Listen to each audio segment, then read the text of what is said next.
بینەرانی خۆشەویست سڵاو ئەم جارەش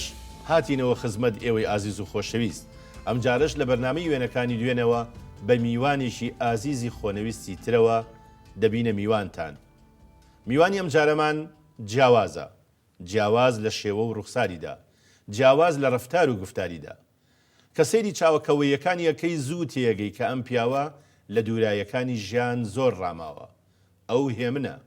کە داخوێ هەست دەکەی کە پێشتر بیری لەو پەیوە کردوتەوە کە دەیڵێ. ئەو لە ژیانیا دوو کاری کردووە کە گەلێ لە یەکەوە دوورن، بەڵام بەوە لە یەکیان نزیکە کاتەوە کە هەردووکیان یەک پەیامیان هەیە. ئەویش هەوڵدانە بۆ گەیشتنی مرۆڤ بە ئاسوودەیی و بەختەوەری.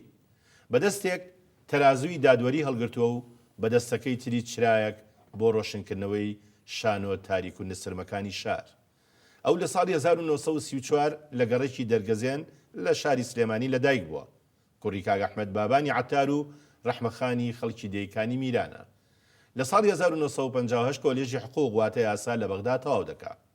لە 24 شەشی ساڵی 1968 لەگەڵ خوالێ خۆش بوو مامۆستا گەلاوێژی میرزا قادری جەبار کە مامۆستای کیمیا بووە هاوسەرگیری کردووە و پاشان دەبنە خاوەنی کچێ بە ناوی کەیغان و دوو کوڕ بەناوەکانی پاکزاد و محەممەد. ئەو لە ساڵی 1940 ڕوبەڕووی کایەکی نامەوە بێتەوە کە ئەمە کاریگەریەکی زۆر لە هزریا جێیەڵێ، ئەویش بینی نیشانوییە کە بە ناوی هەملێت ئیتر لەو کاتەوە تا ئەمڕۆ هەرگیز بەتەنیان نەبووە، هەمیشە لەگەڵ هونەری نواندنا دەبنە دوانە و لێکجا نابنەوە.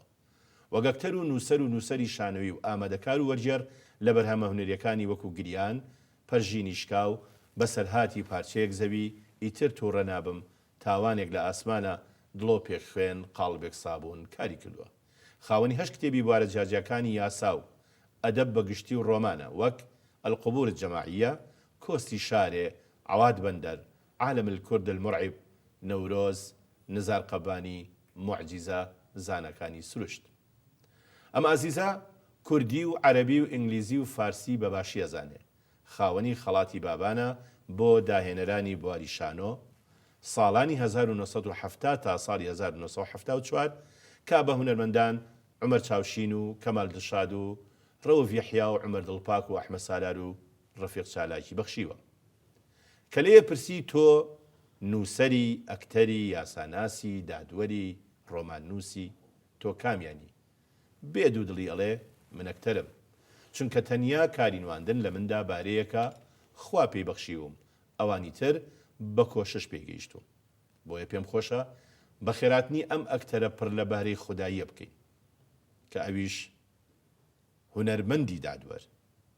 جەنابی مامۆستا تاها ئەحمەد ساڵحە کە ناسراوە بە مامۆستا تاها بابان. زۆر سپاس دەکەم. زۆر بەخێر بێ مامۆستا. یاخۆ خۆش وەکەڵێن مشەڕەف بووین بە هاتنێ بۆ بەرنامەکەمان. هەروەها منیش. مامۆستا تاها بابان ناوێکی دیار، پەلهاوێش بۆ چەندین بواری جیاجیا و شایەتی ئەوەت بۆ دەین کە بەپێ ئەو مێژووی کە جەنابە هەتا مێژوویکی پرشنگدار، کەسێکی سەرکەوتووی لەو بوارانی کە هەڵبژاردووە. ئەمە بێزگە لە پاکی ئەو ڕابردووی کە لە 80 ساڵی تەمەنە تا ئەم دەقەیەی لەسەر ئەو کورسیە دانیشتووی هێناوتەوە. خۆش بیا. ئەوەی کە ڕستەی بەردەستی ئێمەیە لەم بەرنامەیە وێنەیە. وێنە ڕازگۆترین دۆکۆمنتە کە ڕاستیەکانی ژیانی ئەو کەسایەتیە دەرەخا. بۆیە پێم خۆشە لە یەکەم وێنەی جەنابتەوە دەست پێ بکەم. مەخابن حەیف کە بەهۆی ڕۆژگارەوە ڕسمەکانی هەردوو باشتی دایک و باوکێ لە ژێر خاکە شاردوتەتەوە و چۆتە با بڵێن خانی بیرچوونەوە. هەروەها زۆربەی ڕسمەکانی مناڵیم و مێرد مناڵیم هەمووی فەوتەوە کە ئەمان لە ترسا ئەمان خسە ژێر عەرزەوانە. جام پێشەوەی ڕسمی خۆت بڵاو بکەمەوە حەزەکەم بزانم ئەم کاراکتەرێکی هەیە. ئەمە خوشکە گەورەکەم ڕعناخان. ڕعناخانی خوشکە. بەڵێ. ئەمە ساڵی 1900 چەند لەدایک بووە بە تەقدیری جەنابێ؟ لەوە ئەچێ 24. 1924. بەڵێ. مامۆستا تاها باوکی ئیشی چی بوو؟ عەتار بوو. عەتاری چیتی ئافرۆشت؟ وەڵی تر وشکە؟ نە. باش. تر مەوادی عەتاری چییە؟ یعنی شەکر چا پیاڵە ئەنوە وەشکا لە شتان لەکوێ بوو دوکانەکەی مامۆستا؟ لە ژێر بە لە دێکا بوو ئەم بینایە ناکە ئێستا نوێ کراوەتەوە بینا کۆنک بینا کۆنەکەی کە هەمووی بە خشت و عەگا دەبوو بەڵێ بینای شارەوانی بوو. کارکتەرێکی کە هەیە لە ناو ئەلبومی وێنەکان تا زۆر شێوەی لە تۆ ئەچێ بەڵام گومانم هەیە ئەمە چێ؟ ئەمە برا گەورەکەمە مهندسە باش ساڵی 1952 دەرچووە و لە ئەنجامە بوو بە ڕئیسی مهندسینی هەموو ڕێگەوبانی عێراق ناوی لە ساڵی 96 قەزاو بەڵاییەوەی برد خوافیکە ناوی چی بوو؟ ناوی سابیر بابان بوو بەڵێ سابیر بابان. بە سابیر بابان ئەم وێنەیە چێ؟ ئەمەش بەهێخانی خوشکمە مامۆستای سەرەتایی بوو مامۆسای سەرەتا ئەویش هەر فەوتی کردووە. بەڵێ قوربان ئەویش لە ساڵی وەبزان 2009 بوو بە نەخۆشی سەرەتانی وەدەدی لەمفاوی ئەمری خۆی کرد. درود بۆ ژیانی پاشی هەمویان. مامۆستاها لەم ماڵی ئێوە ئەم برایەت وەفاتی کردووە لەگەڵ ئەو دوو خوشکە. بەڵێ چی تر ماوەن لە ماڵی ئێوە؟ وەڵا قوربانیان زۆری کەماون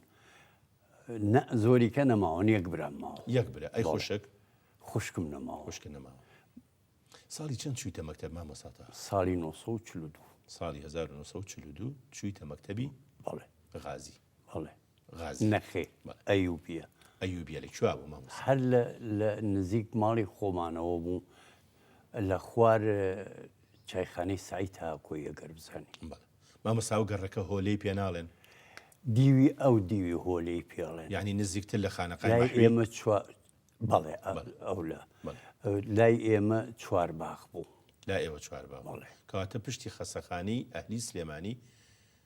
ئەو گەڕە بەڵێ ئەکاتە ئەو جادەی کە هەڵەکشێ بۆ سەرەوە بەرەو مەولەوی پێش بەڵێ بزەبەت بەرەو مۆلەوی بەرەو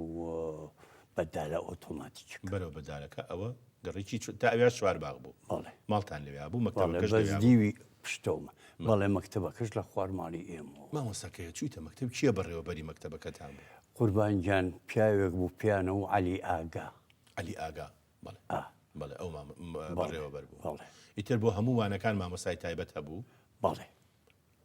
چەند خوێندکار ئەبوون بە کۆی گشتی مەکتەبەکە؟ وەڵڵاهی زۆر کەم و ئەو کاتە خۆمەوار زۆر کەم بوو مامۆستا کەم سەردەمی عایلە مناڵێ ناردە مەکتەب. هۆکەی ئەوە نەبوو لەو کاتە جەنگی جیهانی دووەم بوو؟ نە هەر بەعام خەڵقەکە زیاتر مناڵێ ناردە حوجرە و شتیوە بۆ بەر بابڵێ خوێندنی ئاینی. بەڵێ هۆی چییە لە ماڵی کاک ئەحمەد بابان هەمویان خوێنەوارن؟ هۆی چییە؟ وەڵڵاهی لەبەرەوەی لە شارا بووین بەڵێ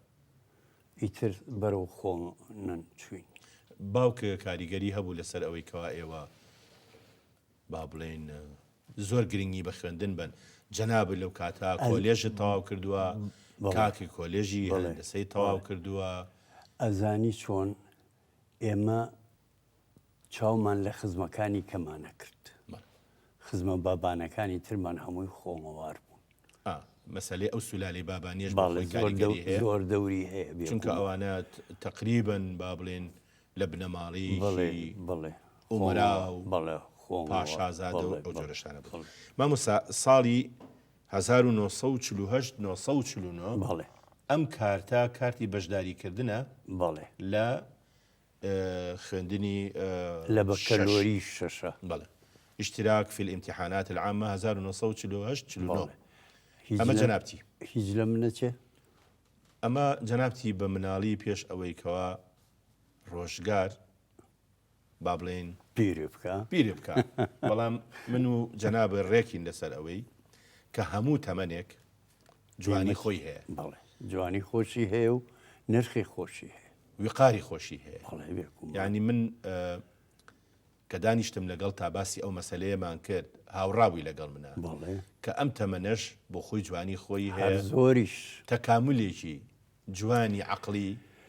وقارێکی خۆی ئەوش بۆ خۆی جوانیە. من ئەو کتێبانەی کە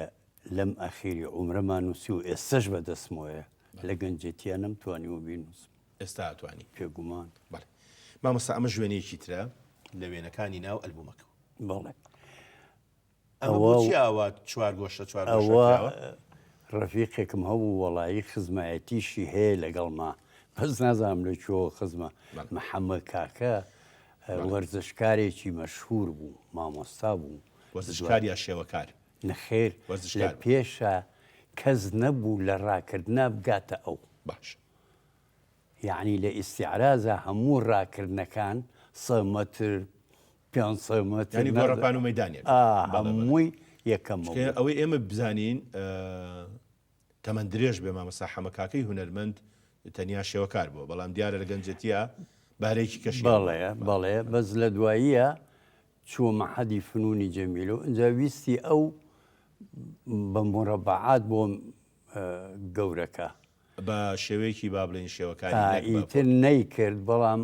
ئەو فەزڵەی هەبوو دوای ماوەیەکی زۆر بۆی جێڕاموانە و احتیفازی پێکرد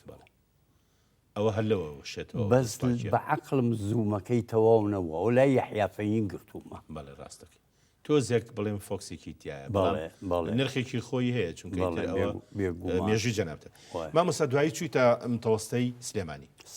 هەر متەوەستەیە شەبوو ئەو کاتە هەر ئەو متەوەستەیە هەبوو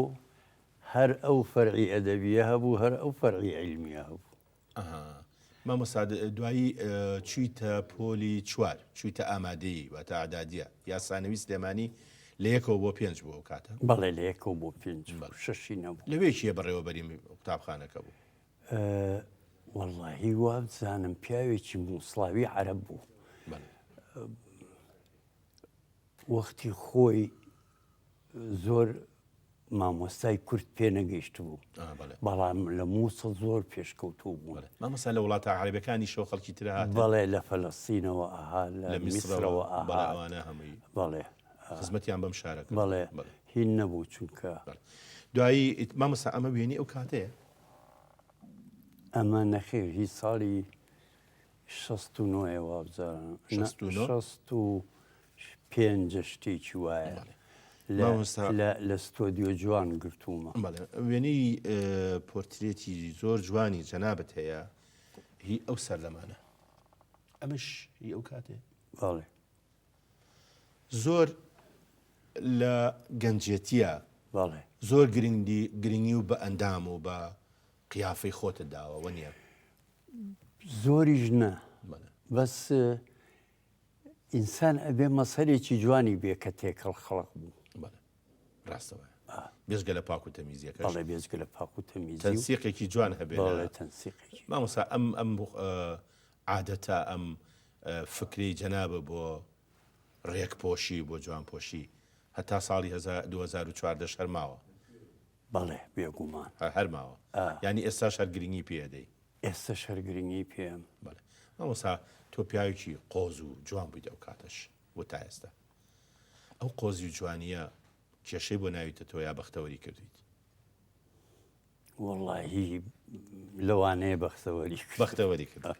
بەختەوەرتربی ئەلێرەیە ئەم وێنەیەکی جەنابتە بەڵام بەجلی کوردیەوە بەڵێ ممکنە ئەمە هیچ ساڵی 60 و 61 کۆمانە عادەتەن لە دوای دەوام و ئەوانە جلی کوردی لەبەرەکە نەخێر بەس بە مناسبەت بەس مناسبات و لە نەورۆز و لە بەهارانە ئەو کاتانە لەبەرتان کرد چ یادگاری خۆشی زەمانی سانەویت بیرێ پێشەوەی کە بچی بۆ بەغدا وەڵڵاهی ئینسان تەبعاً لەو عومرە چونکە گەنجە زۆر بیر لە مەشاکیل ناکاتەوە لەبەرەوە دایمەن بەختیارە. مامۆستا شتێک هەیە مێژوویەکی جەنابە باس ئەکرێ لە تەمەنێکی زۆر مناڵە وتارت خوێندۆتەوە لە بۆنەیەکی نەورۆزە پێم بەڵێ چیرۆکی ئەوە چییە لە ساڵی 48 لە ساڵی 48 نەورۆزی 48 کە ئەو کاتە لە هینگیرە لە توی مەلیک من لە دوو هینا بەشداریم کرد یەکێکیان ئەو کەلیمەیە کە خۆمەوە دەربارەی بەرزانیەکان بوو بۆیان نووسی بووم تەڵعاان و دووهەمینیش لەو جەوقەیە بەشداریم کرد کە بۆ یەکەم جار سرودی ئەم ساڵی ئەم ڕۆژی ساڵی تازەیی پیرەمێرد بۆ یەکەمین جار بۆ یەکەمین جار لەوا بەشداری کرد کە بیڵیتەوە بەڵێ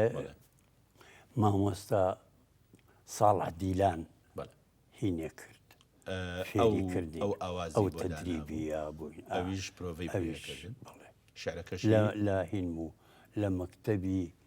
گۆژەی کوڕان گۆژە شعرەکەشی بەهشتی پیرەمێردی شاعیر پیرەمێردی شاعیر ئەمە شوێنەیەکی ترە بەس ئەمە چ سەردەمێکە مامۆستا لەوا چێ 67 بێ 67 لەوە ینی ئەمە هی ئەو کاتە نییە کە دوای بەغدایەکەواتە بەڵێ دوای بەغدای ساڵی 58 چوویتە کۆلێژی یاسا یان ساڵی 55 چووی لە پێنج واتە لە کۆتایی ساڵی کۆتایی ئامادەیە چەنت هێنا تێگڕای نمرەکانت چەنە بوون وڵایی من تەلەبەیەکی زۆر زیرەک نەبووم زیرەک نەبووی چونکە بۆچی ئەو کاتەش هەر خۆمنەوەی لاوەکی یعنی غێری کتێب مطالعاتی خارجی و هینەوە و بابەتانە ئەوە زیاتر سەرقاڵی کرد ئەوە زیاتر سەرقاڵی کردم بۆ قوتابیەکی باشیش نەبووم بەڕاستی یان تێگڕاکە کەم بوو تێگڕای نمرەکان کەم بوون وڵایی زۆریش کەم نەبوو ینی لە حدودی 65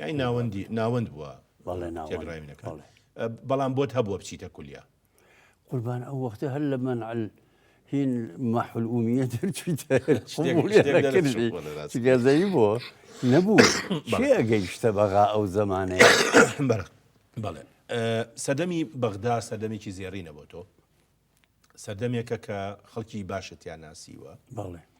و زیاتر کراویتە تۆ بەرەو دنیای ئەدەب و هونەر و ئەو جۆرەشتانە ئاموشۆی ئیزگەی کوردی بەغا دەکرد ئەو کاتەنە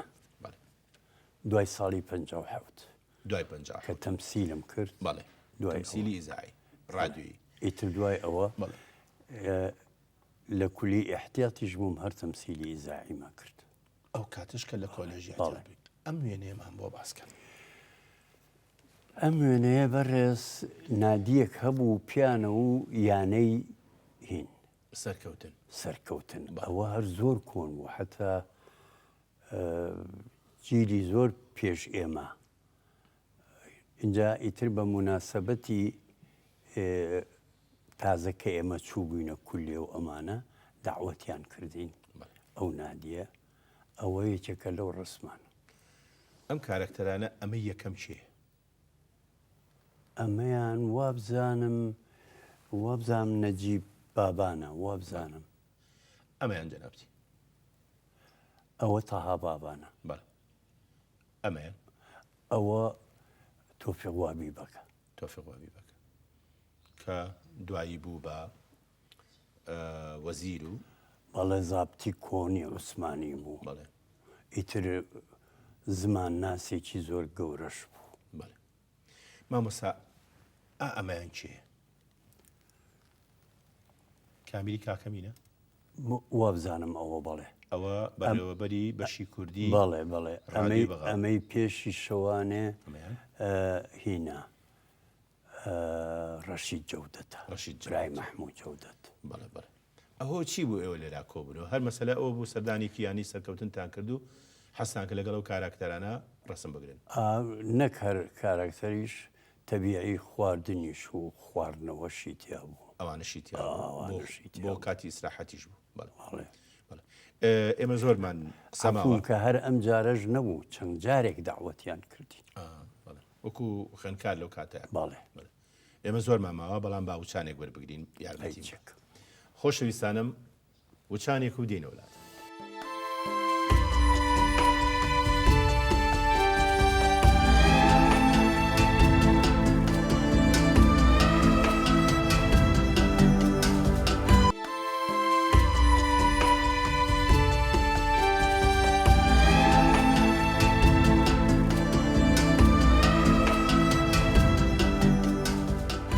مامۆستاتەها ئێمە پێش وچانەکە باسی ڕۆژگاری کۆلێژمان کرد باسی یانەی سەرکەوتن و ئەوانە ئەم وێنێش هەری ئەو سەردەمە نییە؟ بەڵێ هی ئەو سەردەمە ئەوە هینێکی ترە زیارەتێکی تر سەردانێکی ترە ئەمەیان جەنابتی بەڵێ ئەمەی ئەم لایەنەوە منە ئەمانی چین ئەو کەسایەتیانە کیتیایە کە وەسەرەن زۆر وەڵڵاهی زیاد ئەوانەی کە من ئێستا لە گەریانە دانیشتوم هەمویان کولی حقوقن وەختە کولی یاسا پیانۆن ئەوە مەسەلەن حاکم وریە عەلیکانی مارانیان ئەمەیان ئەوەیان دوایەوە ئەویان ئەو ئەم کوڕە هەر عینی تەخەڕوجی کرد لە دوایە لە حادیسەیەکی زۆر غامیزە نازانم تیاچۆ تیاچوو ئەمەیان چێ ئەم شخصێتن لەوە چێ لە تەمەنا لەگەڵ ئەوە دکتۆر عیزەتیان پێوت طبیب بوو بەڵێ دکتۆر بوو هی خەڵقی سلەیمانی بوو کۆن بوو هاتە بوو ئەوی شەر بۆ ویانێ و سوتفەی ئەوەی کردووە ئەخر قوربانگیان هەر هین بوون ئەوانە هەمویان ئەندام بوون لەو ئەو کاتە دکتۆر بوو لە خەسەخانەی وەزانم کازمیە بوو لە بەغدا مامۆستا باسیی ئەوەمان بۆ بکە ساڵی 58 تەواوت کرد کۆلێژ ئەو کاتە عادە دوا بوو کە هەر کەسێک کۆلێژی تەواوە کرد ئەبوو بە ئەفسەر لە ئەمە هی ئەو ڕۆژگارەیە مامۆساوە نیە قوربانگیان ئەویان کاتی تەلەبەیەتیە تەلەبەیەتی احتیاط کۆلێژی احتیاتی سەربازی بەڵێ هەر لە بەغدا بوو ئەو بەڵێ هەر لە سنفت هەبوو مەشات بوو مەشاد پیادە بەڵێ ئیتر ئەلێرەیە دەرەچی بەڵێ نەجمیان ناوی بەڵێ کە با بڵێن مدەی سەربازیەکە تەواو بوو ئیتر تۆش تەواو بوویت و لە زابتەکانت بەڵێ هیوان هەبوو تازەیە کردەوە بەس من ژیانی عسکەریم زۆر پێ ناخۆش بوو حەزت لێ نەبوو کاکە 24 سعات لە مەعسکەرابی مەعسکەر خاصەتەن بۆ کەسێکی وەکو منیش هونەرمەند و هەستێکی ناسکم هەبوو لەکوێ یەسیەم و نازانم هەموو حیاتم بۆمەوە لەکوێ بووی مامۆستا بە ئەفسەری قوربان لە سلەیمانی بووم لە سلێمانیش بووی بەڵێ ئیتر بە پلەی چەند نەجمەییەوە کۆتایی هات هەر یەک نەجمی ساڵێ بوو بەڵێ ئیتر وازی لێنە بەڵێ اینجا دێنە سەر دنیای هونەر دنیای هونەر دنیایکی بەرفراوانە جەنابێ وەکو ئەکتەر کە بەشداری کردووە کەی ئەم هونەرە لە لای تۆ خەمڵا کەی حەزت لێ کرد وەکو باسی کرد جەنابە ساڵی 1940 ئەو کاتێکە یەکەم جار شانۆگەری هاملێتم دی زۆرم بەدڵ بووم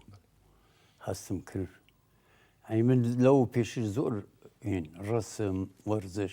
ئەمانە هیچ سەرنجی ڕەناکێشە بەس ئەو بەڕاستی ئەو شانۆگەریە ناخمی بزوان ئەمە یەکێکە لەو وێنانەی ئەو سەردەمە ئەوە تاوانێک لە ئاسمانایە هینە یەکێک لە تەلەڤیزیۆنەوە گرتوێتی بەس ئەو شریتە ون بوو نەماوە ئەو تاوانێک لە ئاسمان مامۆستا دێینە سەر ژیانێک کە ئیتر گۆڕانکاری دروست هەبێت لە کاراکتەری ئینسانە تۆ کە کولیە تەواو کرد ئەفسەریشت تەواو کرد هاتیشی تەناو دنیای هونەر بووشی بە نووسەر وەکو یاساناسێکیش دەوامە کرد لە فەرمانگەکانە تا ئەو کاتە هیچ پەیوەندیەکی سۆزداری خۆشەویستی لەگەڵ کەس هەبووە بەخۆی هەموو کەس هەرەکرێتە خۆشەویستی و کەم و زۆر بەڵێ بێگومان دوولایەنەیە یا تاگلایەنەیە گرنگەوەی ئینسان ئەکەوێتەوە خۆشەویستی بەڵێ ئەوەی کە تاگلایەنە بێ زۆر پێی گەیشتی بە مەرامی خۆی پێی نەگەیشتی عادەتەن کت زوو پێگە ئەو زۆر خۆی پێگەین و ئەم بابەتانە لەبەرەوە ئەکسەر خۆشەویستی یەکەم سەر ناگرێت بەڵێ ڕاستەکە مامۆستا ئەم کاراکتەری چییە؟ ئەمە خۆعافوی کە دایکی مناڵەکانە گەلاوێش خان مامۆستا گەلاوێش مامۆستا گەلاوێش شی میرزاقاری جەبار بەڵێ چۆن ناسید مامۆستا وەڵاهی کچێکی برازام هەبوو تەلەبەی بوو زۆر مەتحی بۆ کردم دواییە من لە بەغا لە ماڵی کاکم مەژیام فترەیەک کاکم لەوێ مهندس بوو ماڵی حاجی قاریش لەگەڵ ماڵی حاجی قاریشە کۆڵانێکمان فەرق بوو هەر لە بەغدا خوشکەزایەکی هەبوو سەری براژنمی براژنم خوشی کاک جەمال شاڵیە ئیتر ئەوەم بیر کەوتەوە منیش کاتی ژن هێنان وتم مەتحی کچێکی وایان بۆ کردوم و ئەو بابەتانە وەڵی تر براژنم بۆم تێککەوت و وەکو دایک و خوشکەکانی خۆ دەستیە بۆ لە دامەزرانی وەڵی تر ئەو هەڵسا بەخواز بێنی و هین و ئەو بابەتان فترەی بەغا و ژیانی بەغای بایی ئەوە بوو کە عادەت و تەقالید وەکو سلێمانی نەبوو بایی ئەوە بوو کە پێش ئەوەی بیخوازی بیبینی نە بەس دوای ئەوەی کە ناوم لێهێنا ناویخوان لێهێنا ناویخۆم لێهێنا یەکتری ماندی باش ئەو کەس و کاری بازێ کەس و کاری و منی و براژنیشم ئیتر من بەدڵم بوو بە پێی ئەو مەتحوشتانەی کە بۆیان کردبوو و خێزانەکەشیان حاجی خاستن کەسایەتێکی زۆر ناوبانگ پیاوی چاک بوو ئێمەش زیاتر بۆ ئەوانە ئەگەڕێن بە پێی هینی خۆمانی نەریتی خۆمان اینجا ئیتر کە بینی بە وەسفی برازاکەتە کە بۆی کردبی ئەوە بوو قوربانگیان من بەبستم ینی بەدڵت بوو کە یەکەم جار بینیت خۆی لە حەقیقەتە گەلاوێش خان بە ڕەحمە بێ وەسەتە لە جوانیە بەس من بۆم دەرکەوتە بوو کە جوانی زۆر شاژنە لە جوانی ناخە زانی چونکە خۆی شتێکی وەقتیە جوانی ئەوەی کە ئەمێنێتەوە کەسایەتی ئەو گەوهەرەیە کە ئینسان لە داخل بتوانی لەگەڵ یا بژیت و وە فعلەن هەتا خواعافوشی کە عەمری خۆی کرد هەر بە بەختیاری ژیان ئەوە کاتێ وەل تەلەبەی کولیە بووە ئەو کاتە پێش شوکردنەکەی ئەمەش ئەو وێنەیە کە پێڵێن وێنەی باڵێ شایەکە با بڵێن ئەمە هەر ئەمە دوای ئەوەی کە مارەم بڕی حەفلەیەکی پشکۆلەمان کرد هەر لە بەغدا هەر لە ماڵەوانێ ئیتر چوین ئەو ڕسمەمان کرد مامۆستا تا ساڵی 1995 ئێوە ئەو پەیوەندی ژنوێدایەتیەتان هەبوو بەڵێ دوای ئەوەی کە وەفاتی کرد هەتاوەکو ئەمڕۆ ئەگاتە 19 ساڵ بەڵێ تۆ بە تەنیا ماویتەوە بەڵێ وایە هۆی چییە مامۆستا وەڵایی هۆی ڕئیسیەکەی جارێ ئەوەڵەن مناڵی وردم نەبوو تاوەکو پێویستم بە دایکێ هەبێ بۆم بەخێوکە شکر مناڵەکانم ژی کەڵە بۆ بوون و کەیخان ئەو کاتە لە چەند کەیغان وابزانم تەخەڕوجی کرد بوو کەیبانوم هەبوو کوڕەکانیش ناوبازار و هین و ئەم بابەتانیانە کرد و ئیتر قسەی خۆمان بێ ژنی دووهەمیش عادەتەن کە من مەحامی بووم زۆر ڕێکەوتمە کرد زۆربیان فەشە لێ کرد چونکە هەتاوەکو بە تایبەتی مناڵ هەبێت بەڵێ زۆربەی ژن مەعەل ئەسەفەڵێ یابێ من هەڵبژێریە مناڵەکانێ هەڵبژاردنەم بۆ نەئەکرا لەبەرەوە نەمویست حیاتی مناڵەکانم تێکبم بە تایبەتی مناڵەکانم زۆر باش بوون لەگەڵما وەڵی تر ئەوە دنیایم شەریکەکەت بۆ پەیانەکردن بۆ نەخێر بۆ ئەوەی کە دڵی تۆ بکەن بە دوو بەشەوە نەخێر قوربانیان ئیتر ئالێرە ئەمە یەکەم مناڵە بەڵێ ئەمە دایکێتی بە بەرگی کوردیەوە خۆ ئەفریقا ئەمەش هەر وێنەیەکی ترە لێرە بوون بە دوو مناڵ. بەڵێ بوون بە دوو مناڵ. باشە مامۆستا ئەمەوێ لێرە پرسیارە بکەم ئەم وێنەیە لە ماڵی ئێوە بوو زۆر سەرنجی ڕاکێشە. بەڵێ سییانتان لە وێنە ڕاستیەکەیان سییانتان پس لەبوو چیە ئەو ڕسمە بە پێی تۆنەکەی و ئەوانە بە لەزگە پیوێنرا. بەڵێ بالضبط ئەوە هەرچەنگمانە کرد قەناعەتمان بۆ بە کوڕە پسکۆلەکەم نەئەکرا کە بڵێن ئەو کاتێ ئەم ڕسمەی گیراوە تۆ لە دایک نەبووی. باشە ئەو نابێ ئەبێ هەر منی تیا چۆنە بێ ئەویتیان چۆنە بێ پاکزادی تیا بۆمان بڕی و بۆمان قەناعەتی کرد کە خۆشی تایە نەجات ئەمە محەممە وادیە ئەمە محەممەد لەوە چێ کاک محەممە ئێستا ئەمە وەکو شتۆری دانا شتێکی کۆمیدی بیری بکەوێتەوە. بەڵێ مامۆستا وێنە زۆرن ئەم وێنەیە ئەوە لەگەڵ مامۆستا عەلی ئەمین هەیە مامۆستا عومەر عەلی ئەمین ئەمیش کەسێکی دیارە لە بواری هونەری شانۆیە دیارە ئیشیشتان بەیەکەوە. بەڵێ بێگومان بەس نازان بەخوا ئیتر لەکوێیە ئەو ڕسمە لەکوێ گیراوە. مامۆستا ئەم ڕسمە چییە؟ ئەوە یەکێکیان مێژۆنووسی بەناوبانگی کورد خوا لێ خۆش بوو مەلا جەمیلی ڕۆژبەیانیە. ئەو وەختە حاکمی شەرع بوو. من حاکمی تەحقیق بووم لە ماوەت ساڵی 1964 ئەو ساڵی کەمە لەدایک بوو. بەڵێ نیایەتی 1984. ئەی ئەم کاراکتەریکیان چیە؟ ئەوەیان هونەرمەندی گەورەی کورد مامۆستا عومەر دزەیە. بەس تۆزانی خۆی تووڕابێ ئەگەر بڵێ عومەر دزەی پێ بڵێ هۆمەر دزەی لێرەوە درود بۆ گیانی پاکی ئەنێرین بۆ مامۆستا جەمیل ڕۆژبەیانی ڕێز و سڵاو و خۆشەویستیش بۆ کاکە هۆمەری دزەی مامۆستای گەورە ئەنێرین و بەڕاستی پیاوێکی جوان و هونەرمەندێکی گەورەیە لە لای ئێمەش. مامۆستا وێنەیەک هەیە ئەم وێنەیە لەلای من زۆر جوانە و زۆر سەرنجی ڕاکێشاوم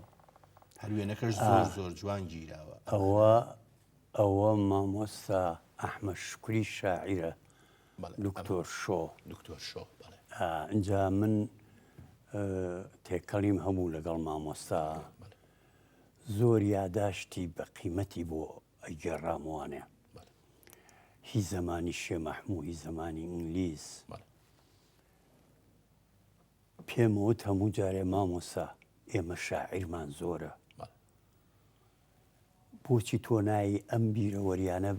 بنووسیتەوانێ ئەمە تەریخە و لەو پێشیش بووێ مێژووی ئێمە تاریک بووە چونکە موسەقەفەکانمان هیچیان ڕووداوەکانی دەور و پشتیان نەنووسیوەتەوانێ یا شعریان نووسیوە یا خەریکی کتێبی شەرع و مەرع و ئەم بابەتانە وەڵا توانیم قەناعەتی پێ بکەم ڕۆژێکی ها دەفتەرێکی زلی بۆ هێنام وتی ئەمە موزەکەراتەکانە فیعلەن خۆ مۆشتی زۆر بە قیمەتی تیا بوو. چی تیا بوو مامۆستا؟ باسی ئەوەیە کرد کە ماوەیەک لە بەغا بووە لە ساڵەکانی سیا لەوێ پیتی چنیوە لە جەریدەی وەقایعی عێراقی لە چاپخانەیشی لە چاپخانە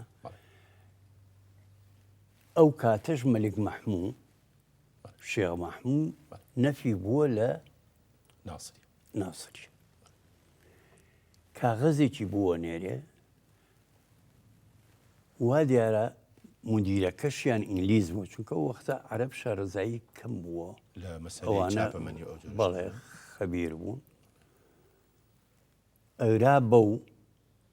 ئەنجا دوای ئەوە ئەرا بەو کەسەی کە بۆی ئەو نامی کە هات بۆ بارگای وەقایع عێراقی بەڵێ ئەرا بە مدیرە بە فیلتەری مدیرەکە کە خۆم بوویەوانێ ئەمە لە کێوە هاتووە لە شێ مەحمووە کە 13 ساڵ لەگەڵ ئینگلیزا شەڕی کردووە وە لە دواییە بۆ کێش بۆ زەلامێک کە دوور نییە ئاگرێ بەرباتە ئەو چاپخانەیە. مەتبعەکە و چاپخانەکە بانگێ کات ئەڵێ ئەو کاغەزم بۆ تۆ هاتووە، کاغەزەکەش خوێنێتەوە لە شێ مەحموودەیە داواکە کە مۆرێکی بۆ هەڵکەنێ مۆر دوور نییە کابرای ئینگلیز وای لە قەڵەم ماوێ ئەمە کەلیمەت سڕە بۆی ئاگرێت وایە ڕاستە. وەڵا تۆ لە کۆ شێ مەحموود ناسی وتی وەڵا ئێمە خەڵکی شارێکین و ئەوش گەورەی ئێمەیە و هەموومانەی ناسین و منە ناسی و وەڵاوتی کاغەزێکی تری دەرهێنا لە چەکمەچەکەی هەیە دەسم کە خۆمەوە ئەمری فەسڵەکەمە یەکسەر لەگەڵە ئۆتۆماتیک ئەنجا زۆر خۆش بوو هەمووی هەر بە پێکەنینەوە گێڕایەوە بە ڕەحمە بێت وتی کاکتەها کە دەریان کردم مانگی 12 دینارم مەعاشە بوو 12 دینار کە با بە 2 فلز بوو ئەو وەڵاوتی کەوتمە سەر جادەکە چیش بکەم بیرم کردەوە کە چۆن ئیسیفادە لەم سنعاتە بکەم بە جەریدەکان ئەگەڕام لای هین گیرسامەوە مەلا عەبوودی کەرخی جەریدەی هەبوو لە ئەمان کاتی شاعیرێکی شعبی گەورەی شعبی ئەنجا وتی ڕۆژێکی خەریکی پیتڕێ خستن بووم پیاوێ کات چاکەوت پانتۆلی لە بەرابوو سارەیەکی لەسەرا بوو لە عمری دەوری 6 ساڵ و شتی وابوو وتی تۆ ئەحمەیی وتم بەڵێ هەروە ینی وتم بەڵێ زۆر جۆم نایە وتی ئەوە چیەکەی وتم وڵا دیوانی شێخڕزای تاڵەبانی پیچ نەکەم وتی هەر ئاوا سەیری کرد و بەعزێ دێڕوشتی لێ خۆمەوە و هەناسەیەکی ساردی هەڵکێشە وتم قوربان ئەو هەناسەیە بۆ هەڵکێشە وتی بۆ ئەم شێخڕزایە هەتا بڵێ شاعیرێکی گەورە و لێ هاتوو بوو بەڵام ئاخ هەمووی لە جنەوە بە خەسەر ئەنجا وتی بۆ مولاحەزەیە وتم وەڵڵاهی بێتونە بێ بێم کابرایە شارەزای ئەدەب و شتی وابێ لێم پرسی وتم باش جەناب چی وتی من بە حاجی تۆفیقم ناوە مەشهورم بە پیرەمێرد وتی من شعری پیرەمێردم زۆر خۆم بۆ بەس بە خزمەتی نەگەشتم وەڵا هەڵسام دەستی ماچ کرد و فەرمودانی شەو داوای لێبوردنم کردووەمانە و شاگردێکم لابوو بانگم کردوتم بڕۆ وەختی نان خواردنە کوفتە بێنە کەباب بێنە ماساو بێنە باشە بچی ئەرە ڕۆڵە ئەم ئیسرافە بۆ کەوتم قوربان هەمووی 12 فلسی تێچ دوای ئەوە پێی وتم وتی پێم بۆچی هاتووی بۆلام خێر بوو وتی وەڵایی نیازم هەیە جەریدەیەک بکەمەوە لە سلەیمانی پرسیومە کێ شارەزای پیچنین و ئەمانە هەیە وتویانە کوڕێک ناوی ئەحما لە لای مەلا عەبوودی کەرخیە منیش بۆیە هاتووم تۆ چیەکەی لەم غەریبەتی وەرە لەگەڵ مامی خۆتەوەرەوە بۆ سلەیمانی و ئەو ئیشە با لە سلێمانی ئەو ئیشە بکەین و ئەمانە وەڵاوتی هێنا میوانێ 15 ساڵ لەگەڵیا ئیشم کرد پیچنی بۆ کردووە بۆ دیارە بۆ جەریدەی ژین بووە بەڵێ بیلموناسەبە معلومەیەکی زۆر مهم هەیە لەما وتی جارێکی مەلا عەبوود سەیری دەستیە کردم کە پیت و ڕێکە خست خێرا و ئەمانە وتی ئێوەی کورد زۆر زیرەکەن ئەحمە تۆ زانی منیش بە بنەچە کوردم مەلا عەبوودی کەرخی لەو کاتا 3 شاعیری گەورە بووە مەلا عەبوودی کەرخی ڕەسافی زەهاوی کە هەر سێکیان بە بنەچە کورد بوون ئەو کاتە ئەوانە سێ کوچکەی شعری عەرەبی بوون و سێ کوچکەی بەغا بوون سێ کوچکەی بەغا بوون وەرسێکیشان کورد بوون طبعا مەلا عەبوودی کەرخی کوردی نەزانیوە ڕەسافیش کوردی نەزانیوە بەس زەهاوی کوردیەکی زۆر سافی قسە کردووە ئەنجا ئێستا یەک شتی پچکۆلە دەقیقەیەکە قاراغای حاجی مەلا سەعی خوا عەفوی کا بۆی گێڕامەوە قاراغای قەرائەتخانەکە بەڵێ وتی باوکم ئەو کاتە لە مەبعوسان بوو مەبعوسان یعنی پەرلەمانتاری زەمانی تورک وتی لە بەغا لە هیندا هەنیشتین لە گەڕەکی جەدید حەسەن پاشا جدید حسن باش وتی من لەبەر دەرگا دانیشت ڕاوەستا بووم لە کۆڵانەکە کابراایك بە سواری کەرێکی سپیوها اینجا ئەو کاتە بە سواری کەر هاتوو چوانەکە خۆ ئۆتۆمبیل نەبوو هاتوو لە بەردەرگاکە ڕاوەستا و وا دیار بوو لەوە پێش هاتوو بە وتی پێیوتم کەوڵە کۆنەکەی باوکی لەوەیە وتی منی زۆرم پێ ناخۆش بووە خەڵکێک وا بە باوکی وت خەریب بووم جوابی بەمەوە باوکم لە پەنجەرەکەەوە سێکەوتی قار نەکەی جوابی بیتەوانێ ئەوە جەمیلە فەنیە جەمیل سدقی زاهاوی کوردیەکی وا ڕەسەنی قسە کردووە مامۆستا ئەمەوێ وچانێکی کە وەربگرم خۆشەویستان وچانێکی تر و دێن وڵاتە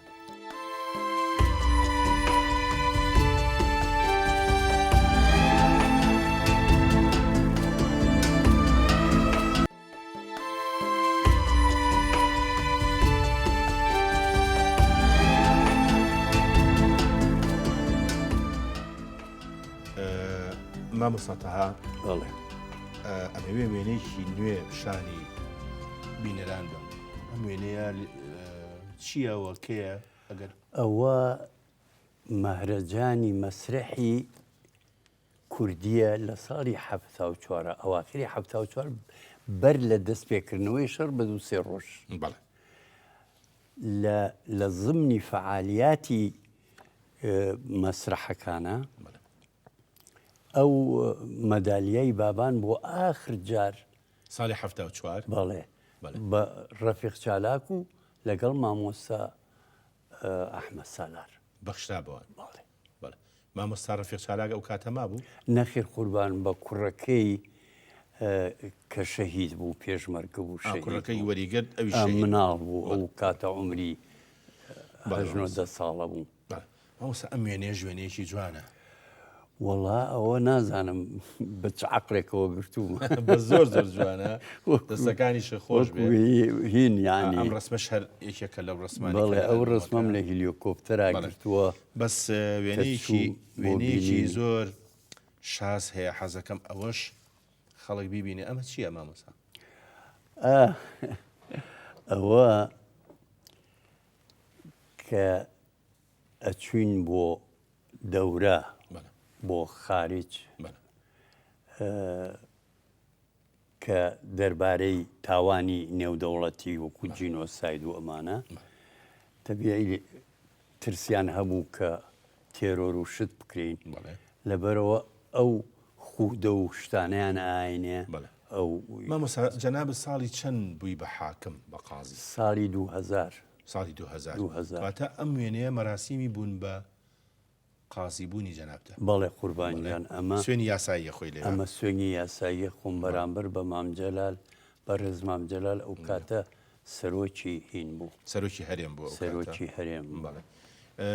پێما بێ لەگەڵ بەڕێز مامجەلالە لە یەک کاتا لە کولیا بوون قوربان ئەو ساڵێ لە پێشمنەوە بوو ساڵی ئەو لە پێش کە چوومە ئوتێل ئەوەڵجار بۆ قوموڵ دیم دوایە ئیتر ئەو ئیختیفای کرد کە ئیختیفای کرد دەر نەکەوتەوە هەتاوەکو 14 تەمووز لە دواییە کولیەی تەواو کرد بەڵێ ڕاستەفەر ئەم وێنەیە کە جەناب چیتیای نازانم هۆکەی چییە ئەو خەڵکە لیا کۆبوونەتەوە ئیمزارە قوربانیان ئەوە ئەمەشیان جەناب مەعرەزی هینمان هەیە معرەزی زراعی معرەزی زراعی بەعزێ کەسیش ئینتیباعاتی خۆیان نووسێ ئەم ڕسمە بۆ نیوەی هاتۆتە ئێرە وەڵا قوربانیان ئەوە هەروە دەرچووە ئەمە کاک عومەر دڵپاکە ئەوە هونەرمەند عومەر دڵپاکە سڵاوی بووە ئەوەی کەیان جەنابتی ئەوەی کە دیار نییە منم ئەوە لە مەسرحیەتی شانۆگەری کۆتایی زۆردارایە بەڵێ مامۆستا ئەم وێنەیە مشتومڕێکی زۆر قورسە لە نێوان تۆ کاراکتەرێکی کیا و لە شوێنێکدا نەم مشتومڕ نییە ئەوە زۆرم خۆشەوێ ئەمەیان جەنابەتی هونەرمەندی گەورەی کورد بەڵێ ئەمەیان ئەوەشیان بەدیع بابەجان بەدی بابەجان بەسیی ئەم وێنەیەمان بۆ کرد خۆمان کاک بەدیع بابەجان لەو دانیشتنا ئەمە لە سەر چناری باسی مێژووی عایلەکەی خۆیان بۆ ئەگەڕامەوانێ مێژووی عایلەکەی خۆیان طبعاً هونەرمەندی گەورەی کورد محەممە عارف ئەبێ بناسی هونەرمەندی خۆش بوو محەممەد عارف خەڵکی هەولێر ڕۆژێ ئەم طبعاً زۆر دۆستێتی ڕۆژێکی وتی کاکتە من زۆر عجایبم لەم بەدیع بابەجانەیە وتم لە چ ڕوویەکەوانێ وەم زانی لە ڕووی هوەری وەمانەواڵێ وتی نە لە ڕووی ئەدەب و ئەتیکێتیوانێ تەسەڕوفاتی ئەڵەی تەسەڕوفاتی لە بیلاتی شاهنشاهیە گەورە بووە ئەوەنە ناسک و هونەرمەند بەدیع بابەجان وتم تۆ زانی هەستی بە شتەیە کردووە کە خۆی وایە وتی چۆن وتم دای بە نەنکی مامۆسا بەدیع بابەجان خوشتی سلێمان پاشای بابانە ئەو سلێمان پاشایی کە قەبرەکەی لە بوومەزەکەی لە گردی سەیوانە بە تەنیشت شێخ مارفی نۆدیەوە ئەمە کوڕێکێ بێ عمری دەوری 7 ساڵ ساڵ چییە کوڕێکی بێ سلێمان پاشای پاشا ئەمری خواکە کابرایەکیش بە کۆڵە کەوانە پریاسکە و شوشە و شۆ ئەمانە خۆیەکە بە مزگەوتی گەورە سیرەکە ئەم خەڵقە هەمووی خەمبار و ئەمانەیە لیانە پرسیەوە بۆ ئەڵێن وڵا کوڕی پاشا ئەمری خوای کردووە کوڕی پاشای سلێمان پاشا ئەوژ ئەچێتە پێشەوە ئەی شۆن لەسەر تاتە شۆر ئەڵێ ئەو کوڕە بۆ ئەشۆن ئەڵێ غەیر مردووە لەوان وایە شێت و شتی وایە ئەم کابرایە ئەڵێ ئەو مناڵە نەمردووە خێرا وشتی بکەنەوانێ و بمەنێ وشتیەکەنەوەمانە پیانەڵێ لە بازێ پریاسکە و شتی وا و ئەمانە بۆم بکەنەوە دەرمانم بۆ دەربێنن دەرمانی بۆ دەرهێن لە ناو کۆڵە پشتەکەی بەڵێ تمەزمەمە حەکیمە بێ ئەیا بەلووتێ وردە مناڵەکە چاوە کاتەوانێ وازانێ باوکێتی پێڵێ بابەجان مناڵەکە کە چاوە کاتە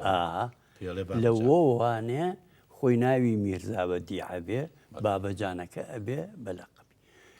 مژدابن بۆ پاشەوەمان ئاڵێن شتێکی وە معجزەیەکی وا ڕووی ئەوەمانە کوڕەکە ئەویش بانگێ کات و ئەمانە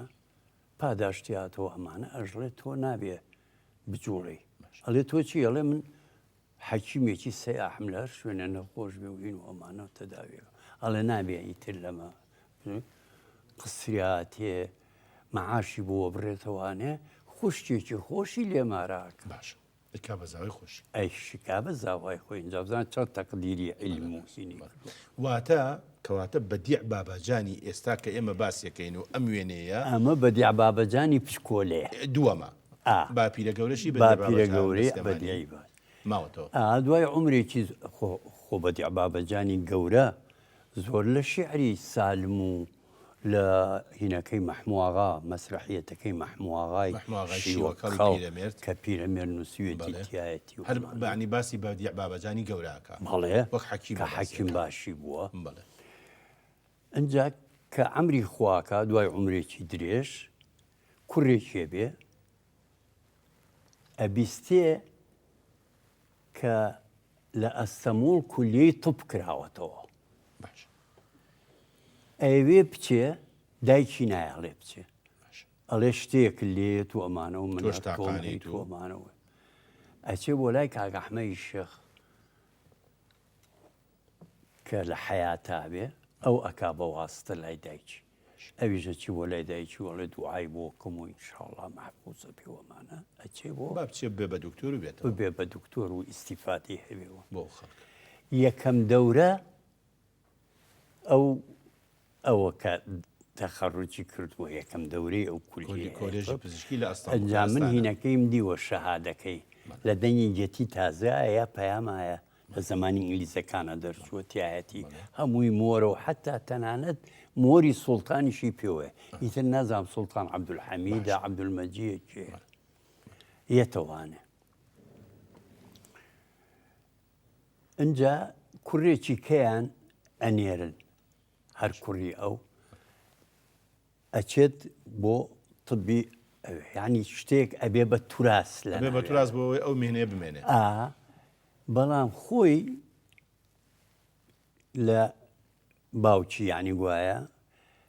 لە ئەس بەرە بێتەوانێ لە قلیاسان ئەمری خواکە ناکاتەوێ نە کوڕەکە ڕۆیشتووە کە ئەبیستێ عقلی تێکەچێ بە تێکچووی ئەیهێنەوە ئیتر هەر